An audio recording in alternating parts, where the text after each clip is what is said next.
Jing, I know late kay niya ako ang birthday greetings pa. Yeah, it's better late than never.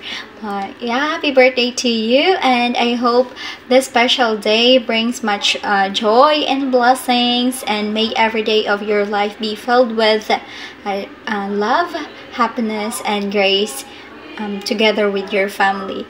And isa lang akong maingon tip, continue sa pagkabuutan ug sa pagkamanggihatagon. And I want to thank you also sa pag-support sa ako sa every time na ako'y kailangan dali ra kay ka makatunol sa ako. Daghang king salamat. Isa ka sa rason nganong nakahuman pud ko og pag-eskwela. Daghang salamat, and I hope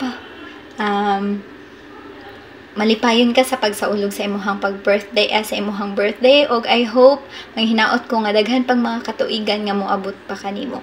Daghang salamat, and happy birthday once again. Bye bye, ingat ka dyan sa Taiwan.